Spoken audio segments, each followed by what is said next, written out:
সকাল ৮টা বাজে। ঋষিকেশ ঘুম থেকে উঠে চেয়ারের উপর বসে মনোযোগ সহকারে খবরের কাগজটা পড়ছে। আমি সকাল সকাল বাজারের জন্য বেরিয়ে পড়লাম। আর এদিকে পদ্মাবতী মানে ঋষিকেশের স্ত্রী রান্নাঘরে চা বানাচ্ছে। সকালবেলা চা খেতে খেতে খবরের কাগজ পড়া ঋষিকেশের একটা রোজকার নেশা। খবরের কাগজের 2টি পাতা পড়ার পর 3 নম্বর পাতায় বড় করে লেখা রয়েছে, শহরের একটি বিখ্যাত হোটেল ভোজনালয়ের মালিক রতন দত্ত কাল মাঝরাতে নিজের হোটেলেই খুন হয়েছেন। খুনি কে এখনও অবধি খুঁজে পাওয়া যায়নি, তবে পুলিশ খুনিকে খোঁজার জন্য উঠে পড়ে লেগেছে। খবরটা পড়ার পর ঋষিকেশ নিজের মনে কি একটা ভাবতে থাকে। এমন সময় চা নিয়ে ঘরে প্রবেশ করল পদ্মাবতী। ঋষিকেশকে ওইভাবে বসে থাকতে দেখে পদ্মাবতী জিজ্ঞেস করল, তোমার আবার কি হলো? কি ভাবছো এত মন দিয়ে? না না, তেমন কিছু না। এই আবার একজন খুন হয়েছে শহরে। কলকাতা শহরটা দিন দিন এদের জন্য শেষ হয়ে যাচ্ছে। দিন দিন অপরাধীরা যেন এক ভয়াবহ রক্ত খেলায় মেতে উঠেছে। খুন করা যেন একটা নেশা হয়ে উঠেছে। কি করে এর থেকে মুক্তি পাবে এই শহরটা, কে জানে। আচ্ছা, আপনারা হয়তো ভাবতে পারেন আমি বাজারে গিয়েছি, তাহলে ঋষিকেশ বাড়িতে কি করছে সেটা জানলাম কি করে। আসলে এটা ঋষিকেশ পরে আমায় বলে, আপনাদের বোঝাবার জন্য আমি আগে বললাম। এমন সময় আমি ঘরে প্রবেশ করতে করতে বললাম, আচ্ছা ঋষিকেশ, অপরাধীরা যদি খুনই নাই করে তাহলে তোমার পেট চলবে কিভাবে? আরে বাবা, আমার পেট চালানোর জন্য তো আমি কারোর মৃত্যু কামনা করতে পারি না। আহা, তোমাকে তো তাদের মৃত্যু কামনা করতে বলা হয়নি। আচ্ছা তুমি বলো না, এই যে অপরাধীরা এত অপরাধ করে চলেছে, এদেরকে কি আটকানো সম্ভব? একটাকে আটকালে আরেকটা তৈরি হয়ে যাবে। ঠিকই বলেছ। তা সকাল সকাল কি বাজার করে আনলে সুজিত? আজ একটু রুই মাছ এনেছি, বেশ ভালো করে খাওয়া যাবে দুপুরে। কিন্তু একটা কথা বলো ঋষিকেশ, এই সকাল সকাল হঠাৎ অপরাধের কথা উঠল কেন? টেবিলের ওপর রাখা খবরের কাগজটা আমার দিকে বাড়িয়ে দিয়ে পদ্মাবতীকে বলল। কই চাটা দাও দেখি। পদ্মাবতী আমাদের দুজনকেই চা দিয়ে নিজে খাটের উপর বসল। তারপর ঋষিকেশের দিকে তাকিয়ে বলল, আজ আবার কে খুন হলো? ঋষিকেশের জবাব দেওয়ার আগে আমি খবরের কাগজটা মেলে ধরে জোরে জোরে বলতে লাগলাম, শহরের একটি বিখ্যাত হোটেল ভোজনালয়ের মালিক রতন দত্ত কাল মাঝরাতে নিজের হোটেলেই খুন হয়েছেন। খুনিকে এখনো অবধি খুঁজে পাওয়া যায়নি, তবে পুলিশ খুনিকে খোঁজার জন্য উঠে পড়ে লেগেছে। আমার কথা শেষ হওয়ার আগেই ঋষিকেশের ফোনে একটা কল এলো, আর সাথে সাথে ঋষিকেশ বলে উঠল, নাও সুজিত, তৈরি হয়ে নাও, একটু পরেই হয়তো আমাদের বেরিয়ে পড়তে হবে। এরপর কলটা রিসিভ করে ঋষিকেশ। ওপাশ থেকে একটা যুবকের গলার আওয়াজ ভেসে আসে। যুবকটি বলেন, হ্যালো, ঋষিকেশ বাবু বলছেন? হ্যাঁ, আমি ঋষিকেশ বলছি, বলুন। ঋষিকেশ বাবু, আপনার জন্য একটা কেস আছে। আসলে কেস না বলে আমার উপকারই বলতে পারেন। পুলিশের ওপর আমার সেভাবে ভরসা নেই, তাই আমি প্রাইভেটলি আপনাকে দিয়ে কাজটি করাতে চাই। কাল রাতে আমার বাবা রতন দত্ত তার নিজের হোটেলে খুন হয়েছে। আশা করি খবরটা এতক্ষণে জেনে গিয়েছেন। হ্যাঁ, আসলে আমি তারই ছেলে বিজয় দত্ত। আমি চাই আমার বাবার খুনি ধরা পড়ুক। আপনি যদি এই কেসটা নেন তাহলে খুব ভালো হয়। হ্যাঁ, খবরটা দেখলাম, তবে এইভাবে তো বলা সম্ভব নয়। আমাকে আগে পুরোটা জানতে হবে। আচ্ছা, তাহলে আমি বেলা 11টার দিকে আপনার বাড়ি আসছি আপনাকে নিতে। তারপর বাকিটা দেখা হয়ে কথা হচ্ছে। বেশ, তাই হোক। ফোনটা রাখার পর পদ্মাবতী বলল, কি হোক? কে কল করেছিল? ওই যে একটু আগে সুজিত যে খবরটা পড়ে শোনালো, সেই কেসটাই আমাদের হাতে আসতে চলেছে। বাহ, আরো একটা নতুন কেস। হ্যাঁ, তা বলতে পারো। বেলা 11টার সময় রতনবাবুর ছেলে। যথারীতি বেলা 11টার সময় বাড়ির বাইরে একটা গাড়ির আওয়াজ শোনা গেল। ঋষিকেশ ঘরেই বসেছিল, নিজের বইগুলো নিয়ে একটু ঘাঁটাঘাঁটি করছিল, আর আমি ওর পাশে বসেছিলাম। সদর দরজা খোলাই ছিল। সম্ভবত সেই দেখেই বিনা অনুমতিতেই ঘরের মধ্যে প্রবেশ করলেন একটা বছর 30-এর জোয়ান ছেলে। ঋষিকেশকে দেখেই তিনি নমস্কার জানিয়ে সামনে রাখা চেয়ারটার উপর বসলেন।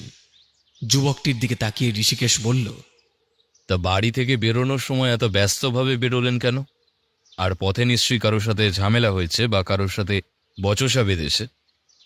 কথাটা শুনে বিজয়বাবু চমকে উঠে বললেন। হ্যাঁ, আপনি বুঝলেন কি করে?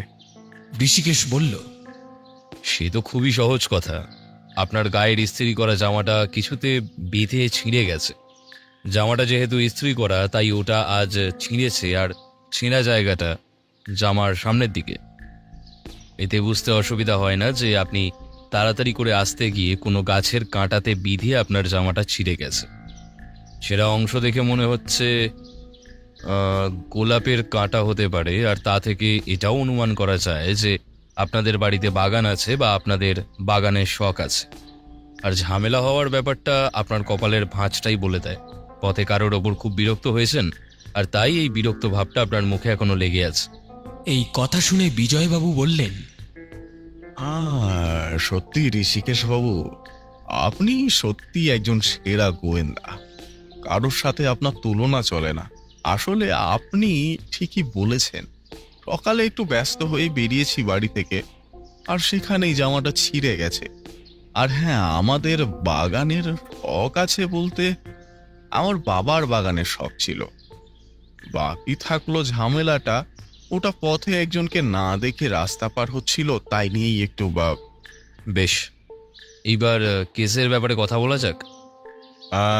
কাল রাতে আমার বাবা খুন হন। খুন কে করেছে তা তো পুলিশ খুঁজছেই। আমি চাইছি খুনিকে আপনি খুঁজে বার করুন। তা পুলিশ যখন আপনার বাবার খুনের তদন্তটা করছেন, সেখানে আবার আমায় কেন? আসলে পুলিশের কাজের ওপর আমার সেভাবে ভরসা নেই, তাই আমি এই কেসটা আপনাকে দিতে চাই। এর পরিবর্তে আপনাকে যথেষ্ট পারিশ্রমিকও দেওয়া হবে। পারিশ্রমিকের কথা শুনে আমার চোখটা উজ্জ্বল হয়ে যায়। তবে ঋষিকেশ শান্তভাবে বলল, কেসটা নেওয়ার আগে আপনাকে সেদিন রাতে সব ঘটনাটা আমাকে বলতে হবে। হুম, সেটাই বলছি। সেদিন রাত্রে আমি ছিলাম আমার এক বন্ধুর বাড়ি। সেখানে আমার একটা পার্টিতে নিমন্ত্রণ ছিল। ওখানে থাকাকালীন আমার ফোনে বারবার কল আসে, কিন্তু কলগুলো ধরা হয়নি। শেষে একটা কল ধরলে ওপাশ থেকে শোনা যায় মায়ের কান্নার আওয়াজ। মা কাঁদতে কাঁদতে আমাকে বলেন তাড়াতাড়ি বাড়ি ফিরে যেতে, বাবা আর নেই, বাবা খুন হয়েছে। এই কথাটা শোনার সাথে সাথে আমার মাথায় যেন আকাশ ভেঙে পড়ে। বাবার মতো মানুষকে কেউ খুন করতে পারে, এটাই আমার ধারণার বাইরে ছিল। তারপর আমি বন্ধুর বাড়ি থেকে তাড়াতাড়ি বাড়িতে ফিরে যাই। বাড়ি গিয়ে দেখি মা উঠোনে বসে কাঁদছে, আর আমার স্ত্রী তাকে সামাল দিচ্ছে। আর আমার কাকা হোটেলে যেখানে খুন হয়েছিল সেখানে ছিলেন।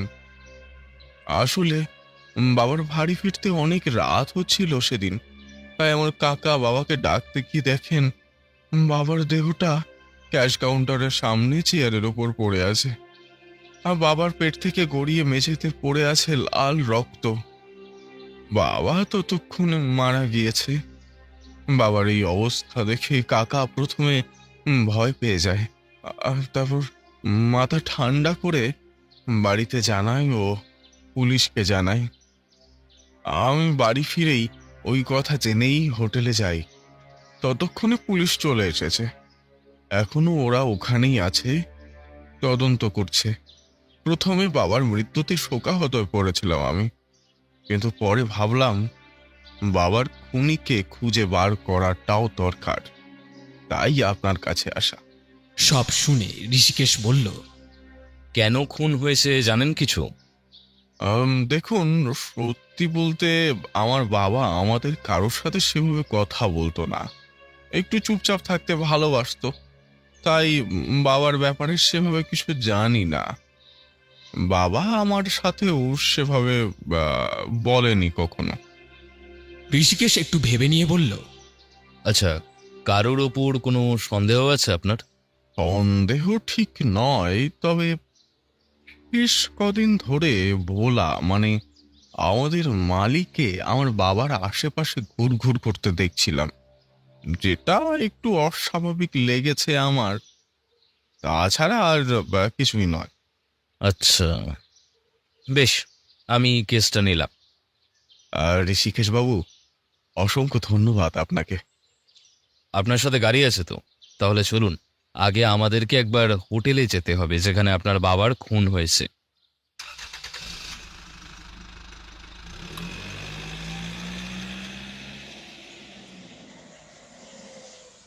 এরপর আমি আর ঋষিকেশ ওনার সাথে গাড়িতে চেপে বসলাম। গাড়ি জানালার বাইরে দিয়ে কলকাতা শহরটাকে দেখতে দেখতে আমরা এসে পৌঁছলাম ভোজনালয়ে। দেখলাম বাইরে একটা পুলিশ গাড়ি দাঁড়িয়ে আর একটা পুলিশ দাঁড়িয়ে চা খাচ্ছে। আমরা তাকে পাশ কাটিয়ে ভিতরে ঢুকতেই বেশ অবাক হলাম। এখানে খুন হয়েছে ঠিকই, তবে হোটেলের গোছানো অবস্থা দেখে কেউই অনুমান করতে পারবে না যে এখানে একজন মানুষ খুন হয়ে গিয়েছে। ভিতরে ঢুকে দেখলাম ঋষিকেশ এগিয়ে গিয়ে একজন পুলিশ অফিসারের কাঁধের উপর হাত রাখল। তিনি ঋষিকেশের দিকে ফিরে তাকাতেই বুঝলাম, ইনি তো ইন্সপেক্টর বিনয় পোদ্দার। এর আগে ঋষিকেশ জোড়া খুনের তদন্ত করতে এনাকে সাহায্য করেছিল। তারপর থেকেই দুজনের মধ্যে একটা সুসম্পর্ক তৈরি হয়ে গিয়েছে। তিনি ঋষিকেশের দিকে ফিরে হাসতে হাসতে বললেন, আরে ঋষিকেশ বাবু যে, তা খুনের গন্ধ পেয়ে আবার হাজির হয়েছেন বুঝি? হ্যাঁ, ওই আর কি। আপনি কি আবার এই কেসের দায়িত্ব নিলেন নাকি? তাহলে তো খুনির আর পালানোর ক্ষমতা থাকে না। যদিও আমাকেও আবার কম ভাববেন না, আপনার আগে আমি নিজেই খুনিকে খুঁজে বার করব। হ্যাঁ, আসলে সকালবেলা রতনবাবুর ছেলে বিজয়বাবু আমাকে বললেন যে প্রাইভেটলি এই কেসটা হ্যান্ডেল করতে। আর তাছাড়া বহুদিন বাড়িতে বসেছিলাম, তাই ভাবলাম খুনের কেস যখন, তখন নেওয়াই যাক। বেশ। বডিটা কি এখনো আছে এখানে? না, এই একটু আগে পোস্টমর্টমের জন্য পাঠাল। কিছু পাওয়া গেল? না, সেরকম কিছুই পাওয়া যায়নি। শুধু লাশের কাছ থেকে নয়, সারা হোটেল তন্ন তন্ন করে খুঁজেও খুনির ফেলে যাওয়া কোনো বস্তু পাওয়া গেল না। এমনকি খুন করার অস্ত্রটাও পাওয়া গেল না। তবে আমি তলব করে দিয়েছি, হোটেলে যে 8 জন কর্মচারী কাজ করেন তাদেরকে আনার ব্যবস্থাও করেছি। তারা যদি কিছু বলতে পারে। আপনি এক কাজ করুন, আমি তো আমার মতো করে দেখলাম, এইবার আপনি আপনার মতো করে দেখুন, যদি কিছু খুঁজে টুজে পান। যদিও পুলিশের চোখ এড়িয়ে কিছুই পার পাওয়া যায় না, তবে গোয়েন্দার চোখ দিয়ে দেখতেও ক্ষতি নেই। হ্যাঁ, দেখি। আচ্ছা, খুনটা কিভাবে করা হয়েছে? দেখুন ঋষিকেশ বাবু, আমাকে প্রায় ভোরবেলায় ফোন করা হয়। আমি এসে দেখি সারা ঘর অন্ধকার, আর একটা চেয়ারের ওপর বসে রতনবাবুর ভাই এই স্বপনবাবু কাঁদছিলেন। আমরা এসে তার কাছে লাইটের কথা জিজ্ঞাসা করায় তিনি বললেন সম্ভবত লোডশেডিং, অথচ বাইরে কিন্তু আলো জ্বলছিল। তখন আমি বুঝলাম এটা নিশ্চয়ই খুনির কাজ। তারপর আমরা সেই অন্ধকারের মধ্যে দিয়ে আরেকটু ভিতরে এসে দেখি ওই ক্যাশ কাউন্টারের সামনে চেয়ারের উপর ঘাড়টা একদিকে বাঁকানো অবস্থায় পড়ে রয়েছে রতনবাবু। তার পেটে রয়েছে ছুরির আঘাত, আর মেঝেতে পড়ে রয়েছে রক্ত। তখন আমি প্রথমে বাড়িটাকে চেক করি, কিন্তু কিছুই পেলাম না। তারপর গোটা হোটেল খুঁজে দেখলাম, অস্ত্রটাও পেলাম না। একটা খুন হয়েছে এখানে, তবে সারা ঘর ফিটফাট গোছানো, বুঝলেন। আমরা টর্চের আলোয় দেখেছিলাম সবটা, যদিও খানিক পরেই ভোর হয়ে গিয়েছিল। তারপর ডেড বডিটাকে ভালো করে চেক করেও যখন কিছুই পেলাম না, তখন অবশেষে পোস্টমর্টমের জন্য পাঠিয়ে দিলাম বডিটাকে। আমার ধারণা রাতে কর্মচারীরা চলে যাওয়ার পর এই ঘটনাটি ঘটে। কিন্তু প্রশ্ন হলো, কে সেটাই আমাদের খুঁজে বার করতে হবে। এরপর ঋষিকেশ হাঁটতে হাঁটতে ভিতরের দিকে এগিয়ে গিয়ে দেখল ক্যাশ কাউন্টারের পাশে একটা জায়গায় মার্ক করা আছে, আর সেই মার্ক করা জায়গাটির ভিতরে একটা কাঠের চেয়ার। সম্ভবত এই চেয়ারটার উপর লাশটা ছিল, আর নিচে মেঝেতে লেগে আছে রক্ত। এরপর ভালো করে আশপাশটা দেখতে লাগলো। না, নিচে মেঝেতে কোনো পায়ের ছাপ নেই। টেবিল চেয়ার সব গোছানো আছে। হাতাহাতি বা চিল্লাচিল্লিও হয়নি। সেরকম কিছু হলে এগুলোর ওপরেও প্রভাব পড়ত। আশেপাশের লোকজনও জানতে পারত। কেউই যখন কিছুই জানতে পারেনি, কিছুই যখন ওলটপালট হয়নি, তার মানে খুনি যে রতনবাবুর চেনা কেউই হবে। নিজের মনেই বলতে থাকে ঋষিকেশ। তারপর হঠাৎ মার্ক করা জায়গাটির পিছনের দেওয়ালের দিকে এগিয়ে গেল সে। কি যেন দেখতে থাকলো মন দিয়ে, আমি বুঝতে পারলাম না। শুধু দেখতে পেলাম দেওয়ালের একটা হুকের দিকে একভাবে তাকিয়ে আছে সে, আর সেই হুকে বাঁধানো রয়েছে একটা পর্দা, যেগুলো দরজা জানলায় দেওয়া থাকে। তারপর খানিকটা পরে ওখান থেকে এসে রান্নাঘরে ঢুকলাম। সেখানে গিয়ে দেখলাম সবই গোছানো, জিনিসপত্রের কৌটোগুলো ঠিক জায়গায় গুছিয়ে রাখা আছে, এমনকি বাসনপত্রগুলো সব ঠিক করে রাখা। দেখে বোঝা যাচ্ছে যে সবকিছু গুছিয়ে রেখে কর্মচারীরা চলে গিয়েছিল। যা হওয়ার তারপরই হয়েছে। আচ্ছা সুজিত, হোটেলের এই গোছানো ভাব দেখে রতনবাবুর সম্পর্কে তোমার কি ধারণা? আমি বুঝে পেলাম না কি বলবো। তারপর বললাম, আচ্ছা ঋষিকেশ, গোয়েন্দাটা আমি না তুমি? আমি অত কিছু বুঝি না বাবু, তুমি বলো না কি বুঝলে। তুমি যদি কিছু নাই বোঝো তবে এখন শুধু দেখে যাও। এরপর রান্নাঘর থেকে বাথরুমটাও দেখা হলো। সেখানেও কিছু পাওয়া গেল না। পুরো হোটেল জুড়ে সব কিছু গোছানো। বুঝলেন ঋষিকেশ বাবু, খুনি কোনো প্রমাণ রেখে যায়নি। আচ্ছা, একটা প্রশ্ন অনেকক্ষণ ধরে ভাবাচ্ছে আমাকে। কি প্রশ্ন? ক্যাশ বাক্স থেকে কোনো টাকা চুরি গেছে? মানে টাকার জন্য খুন হতে পারে তো? কটা খুচরো পয়সা আর কটা নোট ছাড়া আর তো কিছু ক্যাশ বাক্সে দেখিনি। তাই কি বলি বলো তো, দাদা তো কিছু বলতো না আমাদের। কথাটা আসলো পিছনের থেকে। আমি ঘুরে দেখি একজন লোক বসে আছেন চেয়ারের ওপর। সম্ভবত তিনি বিজয়বাবুর কাকা। আপনি রতনবাবুর ভাই, কারেক্ট? হ্যাঁ, আমি স্বপন দত্ত, রতন দত্তের ভাই। দাদার সাথে এরকম একটা ঘটনা যে ঘটবে আমি তা ভাবতেও পারি না। তবে টাকা পয়সা যে চুরি হয়েছে সেটাও বলা যাচ্ছে না, কারণ ক্যাশ বাক্স বন্ধ অবস্থাতেই ছিল আর পাশে চাবি রাখা ছিল। তাই চুরি হতেও পারে, আবার নাও পারে। আচ্ছা, ঠিক আছে। তারপর ঋষিকেশ বিনয়বাবুর দিকে তাকিয়ে বলল, হোটেলের কর্মচারীকে কি ডাকার ব্যবস্থা করেছেন? পুলিশ সব সময় এইসব কাজে এগিয়ে থাকে। একটু আগেই গাড়ি পাঠিয়ে দিয়েছি তাদেরকে এখানে আনার জন্য। এই তো কিছুক্ষণের মধ্যেই এখানে চলে আসবে। ঋষিকেশ কিছু বলে না। এদিকে বিজয়বাবু এতক্ষণ তার কাকার সাথে কথা বলছিলেন। এইবার তিনি ঋষিকেশকে বললেন, আর ঋষিকেশ বাবু, কিছু ধরতে পারলেন নাকি? উনি খুবই বুদ্ধিমান, কোনো প্রমাণ ছেড়ে যায়নি। ঋষিকেশ আরো কিছু বলতে যাচ্ছিল, তার মাঝেই আগ বাড়িয়ে বিনয়বাবু বলে উঠলেন, খুনি যতই বুদ্ধিমান হোক না কেন ঋষিকেশ বাবু, পুলিশের কাছে সবাই চুনোপুটি।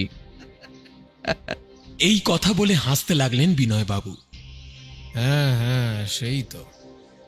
আগের বার ঋষিকেশের ক্রেডিটটা ব্যাটা নিজে নিয়ে নিয়েছিল। এমন সময় বাইরে জিপ গাড়ির আওয়াজ শুনতে পাওয়া যায়। জিপটা এসে থামলে একজন অফিসার ঘরে প্রবেশ করে বিনয়বাবুকে বললেন, স্যার, সবগুলোকে তুলে আনতে পারিনি স্যার। একজন আবার এদের মধ্যে থেকে উধাও আছে স্যার। ওর নাম শম্ভু। ওকে এখনো খুঁজে পাইনি স্যার। সে কি, একজন উধাও? শিগগিরই ওকে খুঁজে বের করার চেষ্টা করো, ফোর্স লাগাও। দেখো আবার কোনো গর্তের মধ্যে গিয়ে লুকিয়েছে। বিনয়বাবু, এদের সাথে একবার করে কথা বলতে চাই আমি। হ্যাঁ অবশ্যই। আচ্ছা, আপনি আগে কথা বলে নিন, তারপর না হয় আমি কথাটা বলছি। আমি রান্নাঘরটায় বসছি, এক একজন করে সব কর্মচারীরা পরপর আসবে। ঋষিকেশ রান্নাঘরে গিয়ে বসল। আমি ওর পাশে বসলাম। প্রথমজন যিনি ঘরে প্রবেশ করলেন তাকে দেখতে বেঁটে খাটো, একটু মোটা গোছের বয়স্ক লোক। তিনি এসে আমাদের সামনে বসলেন। নাম কি আপনার? রামগোপাল। তা রামগোপাল বাবু, রতনবাবু তো খুন হয়েছেন, উনি কেমন লোক ছিলেন আর তার সাথে আপনার সম্পর্ক কেমন ছিল? রতন বাবু খুবই গোছানো ধরনের, আর যে কোনো কথা সোজাসুজি বলতেন। তাই ওনার সাথে কারো সম্পর্ক যদি থেকে থাকে তবে তা শুধুমাত্র কথা আদান প্রদানে। তিনি কথা খুবই কম বলতেন, তবে তাকে যে কেউ খুন করতে পারে এটা আমার ভাবার বাইরে। আমার সাথে তার সম্পর্ক আর সবার মতোই স্বাভাবিক ছিল। স্বাভাবিকই যদি হয় তাহলে খুন করলেন কেন? হ্যাঁ, না না না, এ কথা বলবেন না বাবু। তিনি আমার মালিক মানুষ, তাকে আমি খুন কেন করব? এ কাজ আমি করিনি। আপনি এখানে কতদিন কাজ করছেন? তা প্রায় বছর দুয়েক হবে। আচ্ছা, কে খুন করতে পারে বলে আপনার মনে হয়? কে আবার? শম্ভু খুন করে পালিয়েছে এখন। এমনিতেও ও কিছুদিন আগে কাজে ঢুকেছিল, আর ও নিজেও খুব চুপচাপ থাকতো। কাজ বাদে কারোর সাথে আর অন্য কোনো কথা বলতো না।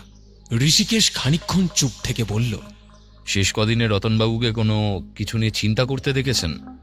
হ্যাঁ, শেষ দুদিন ধরে উনি খুবই খিটখিটে হয়ে গিয়েছিলেন। আর আর ওই ওই সারাক্ষণ না কি কি যেন একটা ভাবতেন। আচ্ছা, আপনি এইবার আসতে পারেন। এইভাবে একে একে সব কর্মচারীরা আসলো, কিন্তু ঘুরে ফিরে সবার মুখে একটাই কথা, আমি কিছু করিনি। রতনবাবু কারোর সাথে সেভাবে কথা বলতেন না, তাই ওনার ব্যাপারে কিছু জানি না। সব কর্মচারীদের জিজ্ঞেস করার পর ঋষিকেশ আর আমি রান্নাঘর ছেড়ে বাইরে বেরিয়ে আসলাম। তখন বিনয়বাবু বললেন, কথা বলে কি বুঝলেন ঋষিকেশ বাবু? কি বলি বলুন তো, সবাই সেই একই কথা বলছে। এক কাজ করুন, আপনি একবার রাউন্ড দিন, আমি রতনবাবুর বাড়ির দিকে যাই। যাওয়ার আগে স্বপনবাবুর সাথে একটু কথা বলে নিই। এইবার দেখলাম বিনয়বাবু রান্নাঘরে গিয়ে বসলেন। যদিও এই উপায়টা ঋষিকেশের থেকেই শেখা। আগের কেসের সময় ঋষিকেশ বলেছিল, অপরাধীকে খুঁজতে গেলে যাদের ওপর সন্দেহ হয় তাদের সাথে একা কথা বলতে। এর আগে তিনি একসাথেই সবাইকে জেরা করতেন, কিন্তু ঋষিকেশের বলার পর থেকে তিনি এই পদ্ধতিটি মেনে চলেন। এদিকে ঋষিকেশ স্বপনবাবুকে বলল, স্বপনবাবু, কাল রাতে আপনি কোথায় ছিলেন? মানে একবার কি ঘটেছে সেটা বলে যদি একটু সাহায্য করেন তবে আমার তদন্ত করতে একটু সুবিধে হয় আর কি। স্বপনবাবু বললেন, আমি কাল রাতে বাড়িতেই ছিলাম। দাদা ফিরছে না বলে বৌদি অনেক চিন্তা করছিল। দাদা যদিও এত রাত করে কখনোই বাড়ি ফিরতো না, তখন বৌদি বাধ্য হয়ে আমাকে বলে হোটেলে গিয়ে দেখে আসতে। আমি তখন বেরিয়ে পড়ি। হোটেলের সামনে যখন আসি তখন দেখি হোটেলের ভিতরটা অন্ধকার, কিছু দেখা যাচ্ছে না। কিন্তু অন্ধকার কেন সেটাই বুঝতে পারি না। ভাবি হয়তো লোডশেডিং বা কোনো সমস্যা হয়েছে। দাদাকে ডাকতে ডাকতে ভিতরে ঢুকি। ফোনের লাইটটা জেলে ধীরে ধীরে সামনে এগিয়ে যাই। কর্মচারীরা সব চলে গেছে, হোটেলও গোছানো, কিন্তু খানিকটা এগিয়ে গিয়ে দেখি দাদার ওই অবস্থা। তারপর বাড়িতে খবর দিই, পুলিশকে ফোন করে জানাই। এরপরের ঘটনা তো জানেনি। পুলিশ আসে, তারপর বিজয়ও আসে। আপনার কাউকে সন্দেহ হয়? দেখুন ঋষিকেশ বাবু, দাদার ব্যাপারে আমরা কেউই কিছু জানি না, তাই কারে আর সন্দেহ করব? আপনার দাদাকে কোনো কিছু নিয়ে চিন্তা করতে দেখেছেন? শেষ দুদিন একটু চিন্তিত দেখাচ্ছিল ঠিকই, কিন্তু তার কারণ বলতে পারবো না। তবে আমি আশা করছি আমার দাদার এই অবস্থা যে করেছে সে শাস্তি পাবে। অবশ্যই। এরপর ঋষিকেশ বিজয়বাবুর কাছে গিয়ে বলল, বিজয়বাবু, এইবার আমি আপনাদের বাড়ির লোকের সাথে কথা বলতে চাই। হ্যাঁ হ্যাঁ, অবশ্যই চলুন, আমি আপনাকে আমাদের বাড়িতে নিয়ে যাচ্ছি। কাকু, তুমি এখানে থেকে এই দিকটা দেখো কাকা, আমি বাড়ির দিকটা যাই। এমনিও ওদিকে মায়ের অবস্থা কিরকম কে জানে।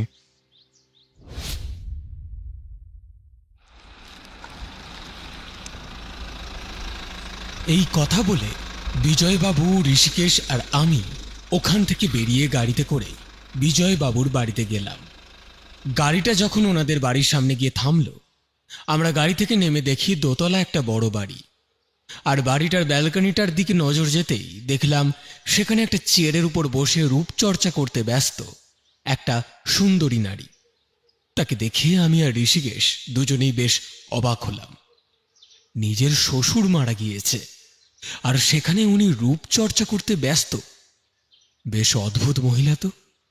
মনে মনে দুজনেই একই কথা ভাবলাম ঠিকই, তবে সে কথা মুখে প্রকাশ করলাম না। গেটটা খুলে বাড়িতে প্রবেশ করা মাত্র দেখলাম বাড়ির সামনে একটা বিশাল শৌখিন বাগান। আর বাগানের বিস্তৃতি বাড়ির পিছন দিক অবধি। বাগানের বাহার দেখে বোঝাই দেয় রতনবাবু কতটা ফুল ভালোবাসতেন। এরপর বাড়ির দোরগড়ায় পৌঁছতে দেখা গেল একজন বৃদ্ধ মহিলা দালানের গায়ে ঘেঁষে হেলান দিয়ে মাথায় হাত দিয়ে বসে আছেন। আমাদেরকে আসতে দেখে তিনি বিজয়বাবুর উদ্দেশ্যে বললেন, বাবু, সকাল থেকে কিছু খেয়েছিস? ওদিকের খবর কি রে? আর না মা, সকাল থেকে কিছু খাওয়া হয়নি।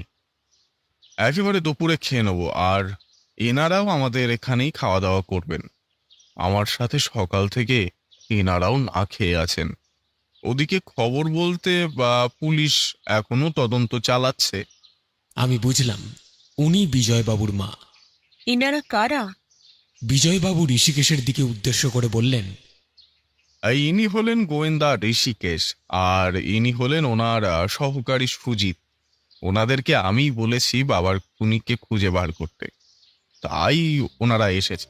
আবার এই সব কেন? এইসব করে তো তোর বাবা আর ফিরে আসবে না। আর তাছাড়া তোর বাবা খুন হয়েছে হোটেলে। ওনারা এখানে কি করবেন? এইসব করার কারণ বাবার খুনি যাতে ধরা পড়ে। আমার বাবাকে যে খুন করেছে তাকে খুন করে পার পেতে দেব না আমি। আর ওনারা বাড়ি এসেছেন সবার সাথে কথা বলবার জন্য। আচ্ছা যা, তোরা দোতলায় গিয়ে বস, আমি হরিকে দিয়ে খাবার পাঠাচ্ছি, তারপর সব কথা হবে। আমরা তিনজনই সিঁড়ি দিয়ে দোতলায় উঠে এলাম।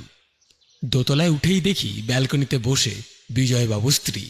তিনি আমাদেরকে দেখে বিন্দুমাত্র বিচলিত না হয়ে বললেন, আসুন ঋষিকেশ বাবু, আমি জানতাম আপনারা আসবেন। আমি তো রীতিমতো অবাক। এই বাড়িতে একজন মারা গিয়েছে, আর ওনার গলা এত শান্ত কিভাবে? আর তাছাড়া উনি জানেন কি করে যে আমরা আসবো এখানে? বিজয়বাবু আমাদের দিকে তাকিয়ে বললেন, উনি আমার স্ত্রী রমা। ও, আপনি তাহলে জানতেন যে আমরা আসব? তাই এই কথাটি নিশ্চয়ই আপনার স্বামী আপনাকে বলেছেন। আপনি ঠিকই ধরেছেন। তা খুনিকে কি আপনি ধরতে পেরেছেন? ধৈর্য ধরুন, উনি আর পালিয়ে যাবে কোথায়? বিজয়বাবু স্ত্রী রমা দেবী আর কিছু বললেন না। এর মধ্যে খাবার নিয়ে হরি দোতলায় হাজির। আমরা তিনজনই খেতে বসলাম, আর বিজয়বাবুর স্ত্রী ঘরে চলে গেলেন। সকালের ব্রেকফাস্ট না করায় অনেক আগে থেকেই খিদে পেয়েছিল। এইবার খেতে বসে সে খিদে দূর হলো। খাওয়া সেরে খানিকক্ষণ বিশ্রাম নেওয়ার পর ঋষিকেশ বলল, আপনাদের বাগানটা বড্ড সুন্দর, ওটা একটু ঘুরে দেখতে চাই বিজয়বাবু।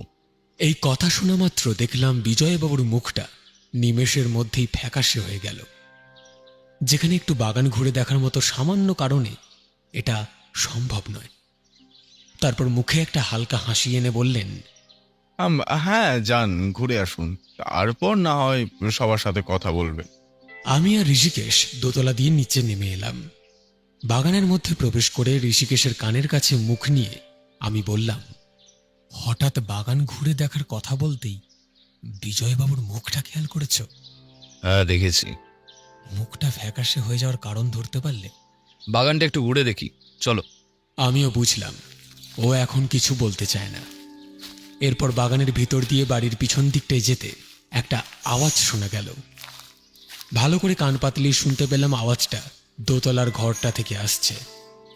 সম্ভবত এটা বিজয়বাবুর স্ত্রী রমা দেবীর ঘর, আর গলার আওয়াজটাও ওনারই। ওনাকে বলতে শুনলাম, তুমি এখন ফোন করেছো কেন? তোমাকে তো বললাম আমি আজ দেখা করতে পারবো না, কাল দেখা করব। এখন ফোন রাখো, আর ফোন করবে না যতক্ষণ না আমি করব। আমি ঋষিকেশকে ধীরে ধীরে বললাম, কি বুঝলে? শুধু বুঝলামই না, আরো কিছু দেখলাম। এরপর ঋষিকেশ ধীরে ধীরে গিয়ে দূরে মাটিতে পড়ে থাকা একটা দড়ি নিয়ে আসলো, এনে নিজের পকেটে ভরল। এটা আবার কি কাজে লাগবে? চলো, দোতলায় সবার সাথে একবার কথা বলে নেওয়া দরকার। এরপর আমরা দোতলায় গেলাম। ঋষিকেশ বিজয়বাবুকে বলল, আপনাদের বাড়িতে মোট কতজন আছে? বাবা তো আর নেই, তাই আপাতত আমি, আমার স্ত্রী, আমার মা, দুজন চাকর ও একজন মালি, আর আমার কাকা তো হোটেলে আছেন। কাকার সাথে তো কথা হলো, উনি বাদে যে কজন আছে বাড়িতে তাদের সবাইকে এক এক করে ঘরে পাঠান।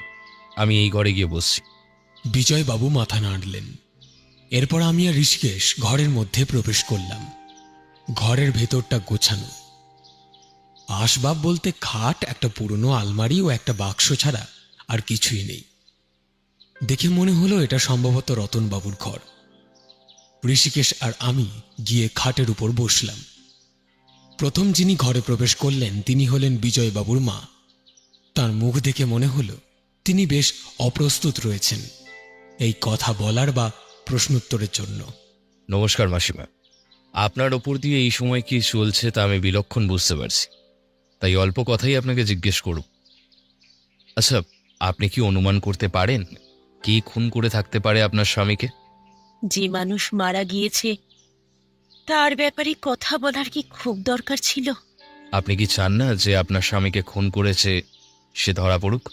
সে তো চাই, কিন্তু তাহলে দয়া করে আমাদের আপনার স্বামীর খুনিকে খুঁজে বের করতে সাহায্য করুন। আপনার স্বামীকে কি খুন করতে পারে বলে আপনার মনে হয়? আসলে আমার স্বামী তো কারোর সাথেই সেরকম ভাবে কথা বলতো না। বাইরে তো নাই, এমনকি বাড়িতেও কারোর সাথে সেভাবে কথা বলতো না। তাই আমার কোনো ধারণা নেই যে কে খুন করতে পারে তাকে।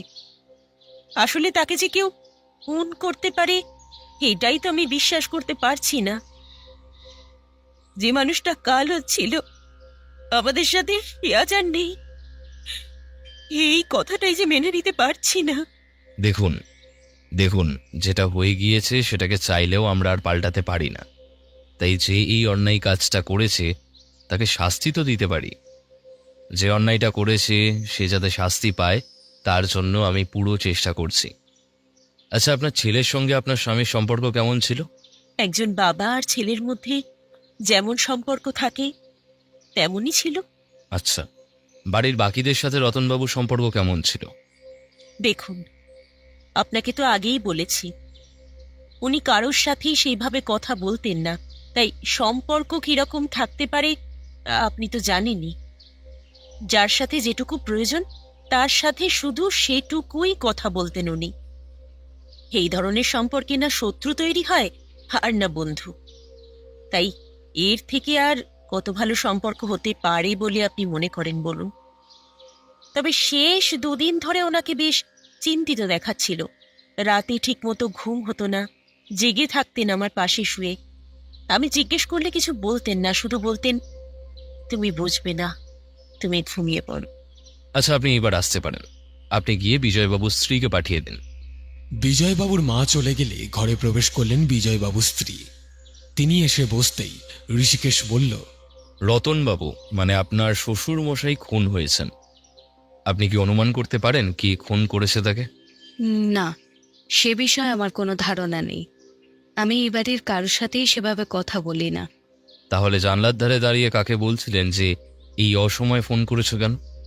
তাহলে কি লোক দিয়ে সম্পত্তির লোভে রতনবাবুকে খুন করিয়েছেন? আমি দেখলাম ঋষিকেশের এই কথা বলার সাথে সাথেই ওনার মুখটা ফ্যাকাশে হয়ে গেল। ব্যস্ত সুরে বলে উঠলেন, কি যাতা বলছেন? সীমার মধ্যে থেকে যেটা জানেন সেটা বলে সাহায্য করলে আপনারই ভালো, নইলে পরে আমি জানলে আপনারই বিপদ। আমি কিছু জানি না, আপনাকে তো বললাম। আর তাছাড়া একজন বয়স্ক মানুষ খুন হয়েছেন, তাকে কি খুন করবে আমি কি করে জানবো? সত্যি অদ্ভুত কথা বলেন তো আপনি। আচ্ছা, সত্যিই আপনি কিছু জানেন না? ঠিক আছে, আপনি আসতে পারেন। বিজয়বাবুর স্ত্রী ঘর ছেড়ে বেরিয়ে গেলেন।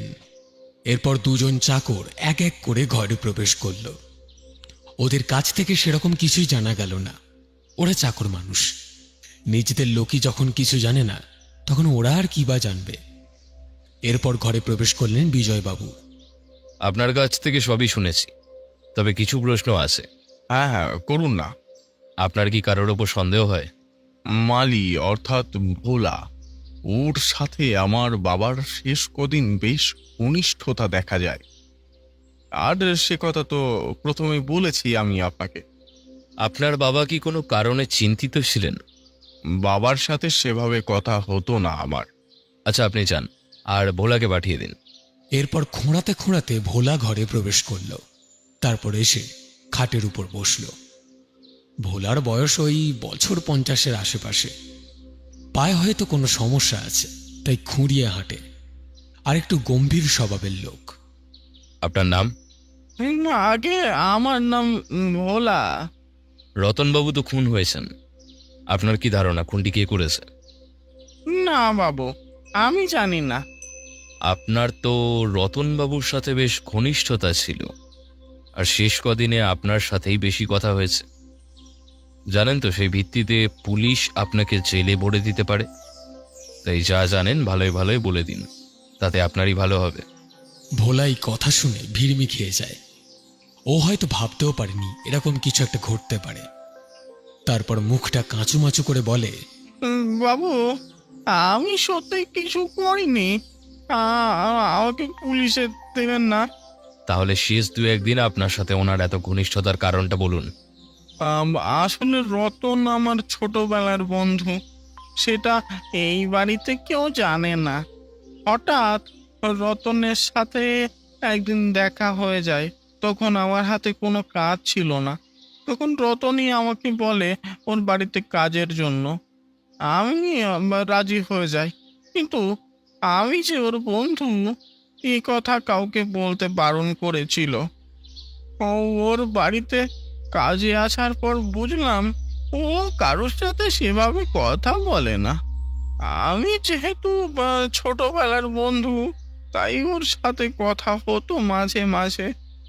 আর শেষ 2-1 দিন আমার সাথে ঘনিষ্ঠতা বলতে ওর দুঃখ প্রকাশ করতো। দুঃখ বলতে কিসের দুঃখ? আসলে রতন এমনিতে ভালো ছিল, কিন্তু ওর একটা বাজে নেশা ছিল। সেটা হলো জীবন নেশা। আর ও কিছুদিন আগে জুয়াতে 1 লক্ষ টাকা হেরে গিয়েছে। এখানে 50,000 টাকা দিয়েছে, আর বাকি 50,000 টাকা এখনো দিইনি। জুয়ার টেকের থেকে প্রায় দিন ওকে হুমকি দেয় টাকাটা দেওয়ার জন্য, কিন্তু ও সেই টাকা দিইনি। সেই কথাও আমাকে বলতো, কিন্তু কাউকে বলতে বারণ করেছিল। তাই আর কাউকে আমিও বলিনি। ঋষিকেশ কিছুক্ষণ শান্ত থেকে বলল, জুয়ো? তারপর খানিক পরে বলল, আচ্ছা আপনি এখন আসুন, পরে দরকার পড়লে আবার ডাকবো। এরপর ঘর ছেড়ে বাইরে বেরোতেই দেখি একটা প্লেটের ওপর রাখা কাটা ফল কাটা চামচ দিয়ে তুলে তুলে খাচ্ছেন রমাদেবী। আমরা কোনো কথা আর বলি না। তারপর বিজয়বাবুকে বলে সেদিন আমরা বাড়ি ফিরে আসি। বাড়ি ফিরতে ফিরতে সন্ধে হয়ে যায়। ফেরার পর পদ্মাবতী বলে, গোয়েন্দাগিরি করতে করতে কি খাওয়ার কথাটাও ভুলে গেছো? আহা আসলে থাক, আর বলতে হবে না। তা এখন খাবে নাকি রাতে? রাতে। এরপর ঋষিকেশ সোজা গিয়ে নিজের ঘরে বসল। আমি জানি এই সময় ও কি করতে পারে। পুরো কেসটাকে এইবার সাজাবে ঋষিকেশ। ওর পিছন পিছন আমিও গিয়ে বসলাম। ও চেয়ারে বসে ভাবতে লাগলো খানিকক্ষণ। তারপর বলল, চলো সুজিত, কেসটাকে প্রথম থেকে সাজাই। আচ্ছা, রতনবাবু খুন হয়েছে মাঝরাতে, তখন দোকানে কেউ ছিল না মেনে নিলাম। তাহলে খুনি যখন খুন করলো কোনো কিছুই অগোছালো হলো না, সবকিছু যেমন গোছানো ছিল তেমনই রয়ে গেল। এর মানে নিশ্চয়ই অচেনা কেউ খুনি নয়। খুনি যে চেনা কেউই হবে, কিন্তু কে হতে পারে? বিজয়বাবু বলেছিলেন বন্ধুর বাড়িতে ছিলেন, কর্মচারীরা চলে গিয়েছিল, বাড়ির লোকগুলোও বাড়িতে ছিল, আর পুলিশের ধারণা যে কর্মচারীটি পালিয়েছে সেই খুনি। সেটা হওয়াটা স্বাভাবিক। আর বাকি থাকলে হচ্ছে ভোলা। আমার মনে হয় না সে তার বন্ধুকে খুন করবে বলে। আর খুন করলেও করবে কিসের জন্য? টাকা? না, তা হয়তো করবে না। সুজিত, তুমি কি বলো? আমিও পুলিশের সাথে সহমত। ওই কর্মচারী পালিয়েছে, তাই ওকে সন্দেহ করাটাই স্বাভাবিক। তাহলে আপাতত আমাদের প্রথম কাজ ওই কর্মচারীকে খুঁজে বার করা, কি তাই তো? হ্যাঁ। তাহলে আরও একটা প্রশ্ন থেকে যাচ্ছে, বিজয়বাবুর স্ত্রী রমাদেবী ফোনে কার সাথে ওইভাবে কথা বলছিলেন? কথার ধরন দেখে মনে হলো প্রেমিক। তো বিয়ের পরও প্রেম? বিচিত্র তুমি নারী। কেসের কিছু ধরতে পারলে? কিছুটা নয় বৎস, আমার ধারণা যদি ঠিক হয় তবে আমি 2 দিনের মধ্যেই কেসের সমাধান করে ফেলব। চলো এইবার ঘুমাতে যাই। সেদিন রাতে আমরা খাওয়া সেরে ঘুমিয়ে পড়লাম। পরদিনটা বাড়িতেই ছিলাম। হঠাৎ দুপুরবেলাতেই ইন্সপেক্টর বিনয় বাবুর কল। তিনি কল করে জানান রতন বাবুর মৃত্যু ছুরির আঘাতে হয়নি, মৃত্যু হয়েছে দম বন্ধ হয়ে। এই কথা শুনে ঋষিকেশ কি যেন একটা ভাবতে লাগলো, আর তারপরই লাফিয়ে উঠে আমাকে বাড়িতে থাকতে বলে কোথায় যেন বেরিয়ে গেল। যখন ফিরল তখন সময় সন্ধ্যা। কোথায় গিয়েছিল সে কথা জিজ্ঞেস করাতে আমাকে বলল একটু দরকারে গিয়েছিল। ওকে দেখে ক্লান্ত লাগছিল, তাই আমি আর কিছু জিজ্ঞাসা করিনি। এর খানিকক্ষণ পর হঠাৎ ফোন আসে বিনয়বাবুর। তিনি বলেন, ও ঋষিকেশ বাবু, আপনি কোথায় আছেন? বিজয়বাবু তো খুন হয়েছেন তারই বাড়িতে। খুন? সে কি, বিজয়বাবু খুন? তা নয় তো আর বলছিটা কি মশাই, আমি ওনার বাড়িতেই যাচ্ছি। আপনি যেতে চাইলে তাড়াতাড়ি রেডি হয়ে নিন মশাই, আমি গাড়ি নিয়ে আসছি আপনার বাড়ির সামনে। হ্যাঁ আচ্ছা বেশ বেশ, আপনি আসুন তাড়াতাড়ি, আমি তৈরি হয়ে আছি। কিছুক্ষণ পর বাইরে পুলিশের জিপের হর্নের শব্দ পাওয়া যায়। আমরা গিয়ে গাড়িতে চড়ে বসি। তারপর বিজয়বাবুর বাড়িতে গিয়ে দেখি বাড়ির দোতলা থেকে কান্নার আওয়াজ ভেসে আসছে।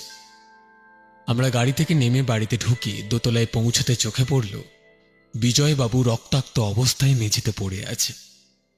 তার গলাটার ওপর কে যেন ধারালো কিছু দিয়ে কুপিয়েছে, আর তার ডান দিকের চোখটা নেই, সেখানেও কে যেন ধারালো কিছু দিয়ে আঘাত করেছে। এ অস্ত্র যে ছুরি নয় তা আঘাতের চিহ্ন দেখে বোঝা যাচ্ছে, কিন্তু কি দিয়ে খুন করা হয়েছে আর কেই বা করেছে? বিজয়বাবুর দেহের পাশে বসে কাঁদছে বিজয়বাবুর মা ও তার স্ত্রী রমা দেবী। বিজয়বাবুর কাকা চাকর দুজন ও ভোলা নিস্তব্ধ। তাদেরকে দেখে মনে হচ্ছে তারাও বেশ অবাক ও শোকগ্রস্ত। আমি ভাবি বাড়ির মধ্যে ঢুকে খুনি খুন করে গেল, বেশ ভয়ানক ব্যাপার। এমন সময় ইন্সপেক্টর বিনয়বাবু বললেন, কিভাবে হলো? বিজয়বাবুর মা বললেন, আমি আর বৌমা একটু বেরিয়েছিলাম হোটেলটা দেখবো বলে। আমরা জানতাম বিজয় ঘুমোচ্ছে। তারপর ফেরার পথে তেলে ভাজা কিনে আনি সবার জন্য। বাড়ি ফিরে এসে দোতলায় উঠে দেখি ঘরের বাইরে এই অবস্থায় পড়ে আছে বিজয়। ঘরের ভিতরে রক্তের দাগ রয়েছে। যে খুন করেছে সে ভেবেছিল বিজয়বাবু মারা গিয়েছেন, তাই হয়তো ফেলে রেখে চলে গিয়েছিল। কিন্তু বিজয়বাবুর তখনও মৃত্যু হয়নি, তিনি মারা গিয়েছেন ঘরের বাইরে। রক্তের দাগ দেখে বোঝা যাচ্ছে তিনি বুকে ভর দিয়ে কোনো মতে বাইরে বেরিয়ে নিজের প্রাণটাকে বাঁচানোর চেষ্টা করেছিলেন, কিন্তু তিনি পারেননি। ঠিকই বলেছেন, কিন্তু খুনটা করলো কে? নিশ্চয়ই বাড়ির কেউই করেছে। বাড়ির ভেতরে অচেনা কাউকে ঢুকতে দেখেছেন?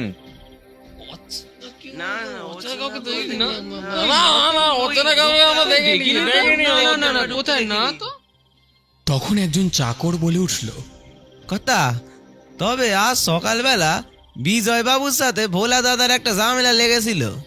এই কথা শোনার সাথে সাথেই বিনয়বাবু বলে উঠলেন, বলা, সকালবেলা ওকে আমি সাবধান করেছিলাম কোনো প্রমাণ পেলে ওকে ধরবো। এমনিতেও বিজয়বাবুর ওর উপরে আগে থেকেই সন্দেহ টন্দেহ ছিল। ভোলা ঘরের বাইরেই দাঁড়িয়েছিল, কাঁদো কাঁদো মুখে বলল, আমি কিছু করিনি বাবু। তাহলে কে করলো? হ্যাঁ, আপনার সাথে বিজয়বাবুর কি নিয়ে ঝামেলা হয়েছিল? বিজয় বাবু আমাকে বলেছিলেন আমি নাকি ওনার বাবাকে খুন করেছি, কিন্তু আমি তো খুন করিনি। তাই নিয়ে উনি রাগারাগি করেছিলেন, এছাড়া আর কিছুই নয়। মিথ্যা কথা বলার জায়গা পান না। বিজয়বাবু প্রথমেই আমাকে বলেছিলেন আপনি ওনার বাবাকে খুন করতে পারেন, আর সেটা হয়তো উনি পরে জানতে পেরে যান। তাই নিয়ে আপনার সাথে ওনার ঝামেলা হয়, আর তারপর যেই দেখলেন বাড়িতে কেউ নেই, অমনি সুযোগ বুঝে বেড়ে দিলেন। হ্যাঁ, এইবার জেলে রাওয়া খেলে বুঝবেন খুন করার শাস্তি কি হতে পারে। এরপর বিনয়বাবু একজন অফিসারকে বললেন, এই, এনাকে গাড়িতে তোলো। ভোলা ঋষিকেশের দিকে তাকিয়ে কাঁদো কাঁদো গলায় বলল,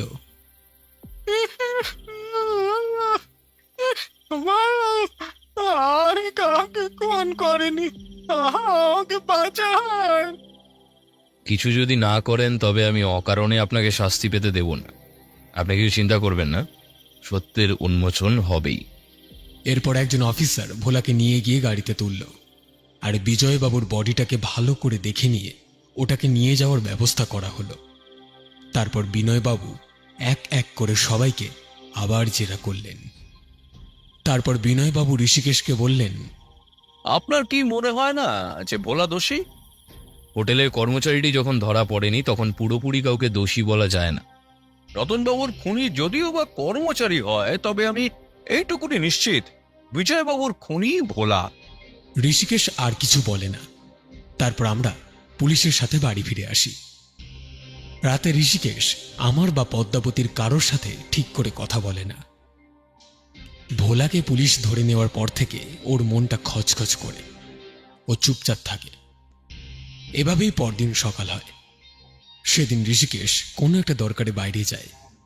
সারাদিন কাটিয়ে ফিরে এসে সন্ধেবেলা নিজেই ইন্সপেক্টর বিনয়বাবুকে কল করে বলে, বিনয়বাবু, আপনার খুনিকে ধরতে হবে, তাড়াতাড়ি চলুন। বলেন কি, খুনিকে ধরে ফেলেছেন? কই, কোথায় সে? আসুন তো, তারপর বলছি। ও আচ্ছা আচ্ছা, আমি এখনই আসছি।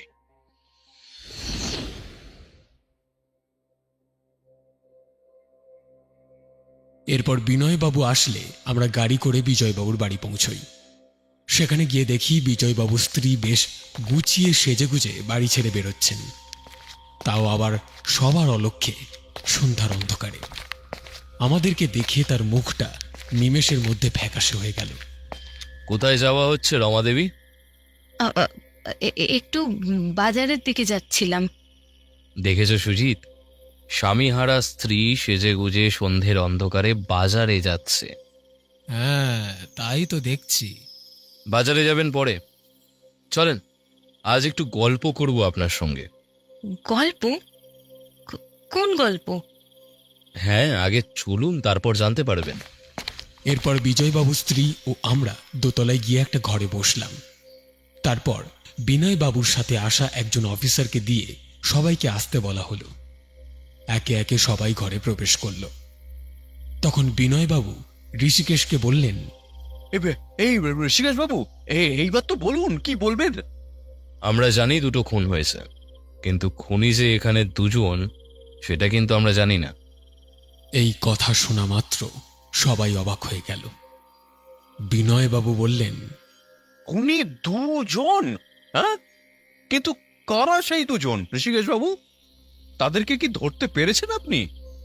আগে আসি রতনবাবুর খুনের কথায়। রতনবাবুর খুন করেন তার নিজের ছেলে বিজয়বাবু। সত্যি নাকি? তাই নাকি? কি মানে হ্যাঁ, বলেন কি মশাই, ছেলে হয়ে বাবাকে খুন করেছে? কিন্তু কেন আর কিভাবে? বিজয়বাবুর কথা অনুযায়ী সেদিন রাতে তিনি তার বন্ধুর বাড়িতে ছিলেন। আমি খোঁজ নিয়ে দেখেছি, তিনি ঠিকই বলেছেন। আসলে সেদিন রাতে হোটেলের সব কর্মচারীকে ছুটি দিয়ে রতনবাবু হোটেলেই ছিলেন। তবে একটা কথা আপনারা কেউই জানেন না, রতনবাবু ছিলেন এক পাক্কা জুয়াখোর। তার মৃত্যুর কিছুদিন আগে তিনি 1 লাখ টাকা জুয়াতে হেরে যান। তার মধ্যে থেকে 50,000 টাকা দিয়ে দিয়েছিলেন, আর 50,000 বাকি থেকে যায়, সেটা নিয়ে তিনি খুব চিন্তাতে ছিলেন। আর সেই নিয়েই ভোলার সাথে শেষ কদিন কথা বলতেন। আসলে ভোলা ছিল তার ছোট্টবেলার বন্ধু, তাই ওর সাথে কথা বলে মনকে একটু হালকা করতেন। আমার ধারণা যেই কর্মচারীটি উধাও হয়েছে সে কিছুদিন আগে কাজে ঢুকেছে। আসলে সে ওই জুয়া দলেরই কেউ একটা হবে। টাকা আদায়ের জন্য কাজের নামে এসছে। তাই সেদিন রাতে সবাই চলে যাওয়ার পর যখন শেষে সেই কর্মচারী চলে গিয়ে আবার ফিরে এসছিল, তখন তাকে দেখে কোনো প্রতিক্রিয়া হয়নি রতনবাবুর। সে না কেউ বলেই হোটেলের মধ্যে সব গোছানো ছিল, অচেনা কেউ হলে রতনবাবু নিশ্চয়ই নিজেকে বাঁচানোর জন্য চেষ্টা করতেন। সেই কর্মচারী যখন ফিরে এসেছিল তখন তার কাছে ছিল অস্ত্র, তাই দিয়ে সে রতনবাবুর ওপর আঘাত করে। যদিও আঘাতটা করার আগে সে টাকা চেয়েছিল, টাকা দিতে রাজি না হওয়ায় তখন সেই কর্মচারী রতনবাবুকে খুন করে। আঘাত করার পর সে ভেবেছিল রতনবাবু মারা গেছে, কিন্তু তখনও রতনবাবু মারা যায়নি। এরপর এদিকে বিজয়বাবুর কিছু টাকার দরকার ছিল, তাই তিনি সেই টাকা চাইতে হোটেলে এসে দেখেন বাবার ওই অবস্থা। আসলে বাবার সাথে তার সম্পর্ক কোনোদিনই ভালো ছিল না। ছোটবেলা থেকেই তিনি বাবার ভালোবাসাটা পাননি। যখনই বাবার কাছে টাকা চাইতেন, বাবা এক কথায় না বলে দিত। এইসব কারণে বাবা আর ছেলের মধ্যেকার সম্পর্ক তিক্ত হয়ে গেছিল। তিনি দেখেন বাবা যখন খুন হয়েছে, একদিকে ভালোই হয়েছে, সব সম্পত্তি তিনি পেয়ে যাবেন, কিন্তু সেই মুহূর্তে তিনি জানতে পারেন তার বাবা এখনো মারা যায়নি। যেই কাজ খুনি সম্পূর্ণ করে যায়নি, তখন তিনি সেটা সম্পূর্ণ করবেন ভাবেন। বিজয়বাবু যদি তার বাবাকে খুন করে থাকেন, তাহলে কি দিয়ে খুন করেছেন? আমরা তো পুরো হোটেল খুঁজেও কিছুই পাইনি।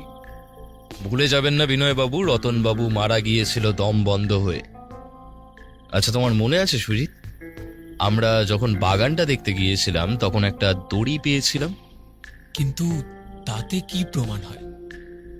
ও ও হ্যাঁ, তাই তো। এটা তো আমার মাথাতেই আসেনি। হ্যাঁ, ঠিকই ধরেছ। প্রথম খটকাটা লাগে যখন জানলার পর্দাটা কোটানো অবস্থায় দেখি, কিন্তু তার দড়িটা পাই না। সারা হোটেল খুঁজেও পাইনি, কিন্তু যখন সেটা বাড়ির পেছনে বাগানে পড়ে থাকতে দেখি, তখনই আমার দুয়ে দুয়ে চার করতে অসুবিধা হয় না। আসলে সেদিন তিনি বাবাকে খুন করে আবার পার্টিতে ফিরে যান। ওনার বন্ধুর কাছ থেকে জানি কিছুক্ষণের জন্য তাকে পার্টিতে দেখা যায়নি। আসলে তিনি গিয়েছিলেন টাকা আনতে, সেখানে ওরকম সুযোগ দেখে তার সদ্ব্যবহার করেন। তিনি ভেবেছিলেন খুনি তো অন্য একজন, তাই তার ধরা পড়ার কোনো কারণ নেই। আর পর্দার দড়িটা কোথায় ফেলবেন বুঝতে পারছিলেন না, নিজের কাছেই রেখেছিলেন হয়তো। তারপর বাড়ি ফিরে সুযোগ বুঝে নিজের বাড়ির বাগানটাতেই ফেলে দিলেন। ওই জন্য সেদিন যখন বাগানটা ঘুরে দেখার কথা বললাম, তখন ওনার মুখটা ফ্যাকাশে হয়ে গিয়েছিল। এই তো সুজিত, আমার সাথে থেকে তোমার বুদ্ধিটা বেশ তীক্ষ্ণ হয়ে গিয়েছে। আচ্ছা, মানলাম বিজয়বাবু তার বাবাকে খুন করেছেন, কিন্তু তাহলে বিজয়বাবুকে কে খুন করলো? বলছি মশাই, বলছি, ধৈর্য ধরুন। এরই মধ্যে ঘরে সবার জন্য কিছু ফল কেটে সাথে কাঁটা চামচ নিয়ে এসেছে হরি। ঋষিকেশ বলল, সবাই একটু ফল খেয়ে নিন। বিজয়বাবুর স্ত্রী যখন কাঁটা চামচটা নিয়ে ফলটা তুলল, তখনই ঋষিকেশ বলল, এই যে আপনার খনি বিনয়বাবু। Mind your language. মানেটা কি? কি যাতা বলছেন? বিনয়বাবুও বেশ অবাক। কি বলছেন কি মশাই? বিজয়বাবু স্ত্রী তার স্বামীকে কেন খুন করবেন, আর কিভাবে? আর শুধু বিনয়বাবু নয়, সাথে আমিও বেশ অবাক হলাম। মানে স্ত্রী তার স্বামীকে খুন করবে এমন ঘটনা আগে ঘটেছে ঠিকই, কিন্তু এটার ক্ষেত্রে কারণটা কি? তোমরা কিছু খেয়াল করনি? দেখো, বিজয়বাবুর স্ত্রী হচ্ছেন বাঁহাতি। তিনি যখন ফলটা তুললেন, কাঁটা চামচ দিয়ে সেটাও কিন্তু বাঁ হাত দিয়েই কিন্তু ধরলেন তিনি। আপনি বলতে কি চাইছেন একটু খুলে বলুন তো মশাই। বিজয়বাবুর একটা চোখের ওপর আঘাত করা হয়েছিল, এটা মনে আছে তো? হ্যাঁ তো? আপনার সামনে একজন দাঁড়িয়ে আছে ধরুন, আপনি তার চোখে আঘাত করবেন, আর আপনি বাঁহাতি। তাহলে আপনার করা আঘাতটা আপনার সামনে দাঁড়ানো ব্যক্তির কোন চোখে লাগতে পারে? সেই ব্যক্তির ডান চোখ। আরে হ্যাঁ, বিজয়বাবুরও তো। সত্যি ঋষিকেশ বাবু, এটা কিন্তু আমি খেয়ালই করিনি। সত্যি আপনার তুলনা হয় না মশাই। আর গলার আঘাতটাও বুঝি এই অস্ত্র দিয়েই করা হয়েছে? একদমই তাই। আর সেই কারণেই আমরা ঠিকমতো বুঝে উঠতে পারিনি যে কি দিয়ে খুনটা করা হয়েছে। আসলে রান্নাঘরে ব্যবহার হওয়া একটা সামান্য কাঁটা চামচ যে মানুষ মারতে পারে, এই ভাবনা কারোর মাথাতেই আসবে না। আমিও ধরতে পারতাম না যদি না প্রথম দিন ওনাকে বাঁ হাত দিয়ে ফল খেতে না দেখতাম। এরপর ঋষিকেশ বিজয়বাবুর স্ত্রীকে উদ্দেশ্য করে বলল, এবার আপনি কি বলবেন না বাকিটাও আমিই বলে দেব? এইবার বিজয়বাবুর স্ত্রী ভাঙলেনও, মচকালেনও। বললেন, আসলে আমার সাথে একজনের সম্পর্ক ছিল, সেটা বিজয় জানতো না। কথার মাঝেই ঋষিকেশ বলল, আমি কিন্তু জানতাম, আর আপনি যে সেজে গুজে তার সাথেই পালানোর প্ল্যান করেছিলেন সেটাও আমি জানতাম। নিন, তারপর বলুন। আসলে সেদিনের ফোন কলটা বিজয়ও শুনতে পায়, আর ওর সাথে সেটা নিয়ে আমার কথা কাটাকাটি হয়। সেই সময় আমি রাগের বশে কাঁটা চামচটা নিয়ে কাঁটা চামচটা নিয়ে বসিয়ে দিলেন বিজয়বাবুর ওপর। সবাই ঘুমিয়ে থাকায় কেউ টের পায়নি। এরপর দেখলেন এখন বাড়িতে থাকলে বিপদ, তাই আগে থেকেই শাশুড়ি মায়ের সাথে বেরিয়ে পড়লেন বাইরে। ভাবলেন পরে জানাজানি হলেও অসুবিধা নেই, আপনি তো বাড়ি ছিলেন না। আর ভোলার সাথে বিজয়বাবুর এই একটু বচসাও হয়ে গেছে, তাই ওর ওপরেই দোষটা যাবে। কিন্তু বুঝতে পারেননি এইভাবে ধরা পড়ে যাবেন, তাও আবার আপনার বাঁ হাতের জন্য।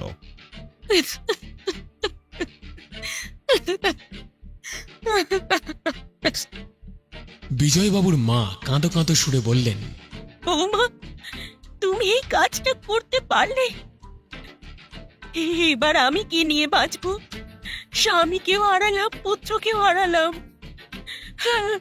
হায় রে, আমাদের পরিবারটাই শেষ হয়ে গেল। একসাথে দুটো মানুষ শেষ, আর একজন তো জেলে যাবে। কে নিয়ে বাঁচবো আমরা? ঋষিকেশ বিনয়বাবুকে বলল, বিনয়বাবু, তাহলে ভোলাকে আপনি ছেড়ে দেবেন। ও যে কোনো দোষ করেনি সেটার তো প্রমাণ পেয়েই গেলেন। আর হোটেলের কর্মচারীটিকে ওই শহরের জুয়ার ঠেকগুলোতে খুঁজুন, পেয়ে যাবেন। বিশেষ করে হোটেলের আশেপাশে যে কটা জুয়ার ঠেক আছে ওগুলোতে আগে খুঁজুন, আশা করি ওগুলোতেই পেয়ে যাবেন। আর যেই অস্ত্রটা দিয়ে খুন করা হয়েছে আশা করি সেটাও ওই কর্মচারীর কাছেই আছে। হ্যাঁ, কর্মচারীটার কপাল ভালো, ওকে পেলে খুনের দায় ফাঁসি দিতাম। সেখানে খুন করার প্রচেষ্টায় এখন জেলে ভরতে হবে। কারণ খুন তো করেছে নিজের ছেলে। এখনকার ছেলেগুলো হয়েছে সেরকম, টাকার জন্য বাবাকে খুন করতেও এদের হাত কাঁপে না। এই ধরনের ছেলে ঘরে না জন্মানোই ভালো। আচ্ছা ঋষিকেশ বাবু, বিজয়বাবু যেটা দিয়ে খুন করেছেন, অর্থাৎ সেই দড়িটা, সেটা আপনার কাছে আছে তো? হ্যাঁ, আমার কাছেই আছে। কাল সকালে থানায় গিয়ে দিয়ে আসবো। আর কাঁটা চামচটা কোথায় আছে সেটা বিজয়বাবুর স্ত্রীর কাছ থেকে জেনে নিন। না না না, অত কষ্ট করে আর থানায় টানায় আসতে হবে না। আমি গাড়ি পাঠিয়ে দেবো, কোন আপনি দিয়ে দেবেন, কেমন? তারপর বিজয়বাবুর স্ত্রীর উদ্দেশ্যে বিনয়বাবু বললেন, কাঁটা চামচটা কোথায়? ওটা তার ঘরে বাক্সের নিচে আছে। একজন অফিসার গিয়ে সেটা নিয়ে আসলো। তারপর ঋষিকেশ বিনয়বাবুকে বলল, আচ্ছা, আপনার খুনিকে আপনি পেলেন তো? আমার কাজ কিন্তু এখানেই শেষ। দুটো খুনের রহস্যই সমাধান। হ্যাঁ হ্যাঁ হ্যাঁ, আমি তো প্রথমেই বলেছিলাম আপনি যদি এই কেসের দায়িত্ব নেন তাহলে খুনির সাধ্য নেই মশাই খুন করে পার পেয়ে যাওয়া। এমন সময় বিজয়বাবুর কাকা একটু বাইরে গেলেন। তারপর খানিক পরে ফিরে এসে বললেন, এই নিন, এটা আপনার পারিশ্রমিক। বিজয় এটা প্রথমে আমার কাছে দিয়ে রেখেছিল। ঋষিকেশ সেটা নিয়ে বলল, বিনয়বাবু, চলুন আমরা উঠি। এরপর বিজয়বাবুর স্ত্রীকেও নিয়ে যাওয়া হলো।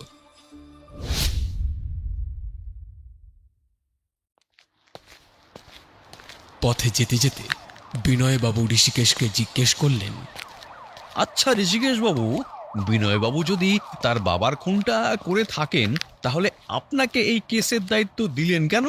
তিনি তো নিজেও ধরা পড়তে পারতেন। এই প্রশ্নটা আমার তরফ থেকেও আছে কিন্তু ঋষিকেশ।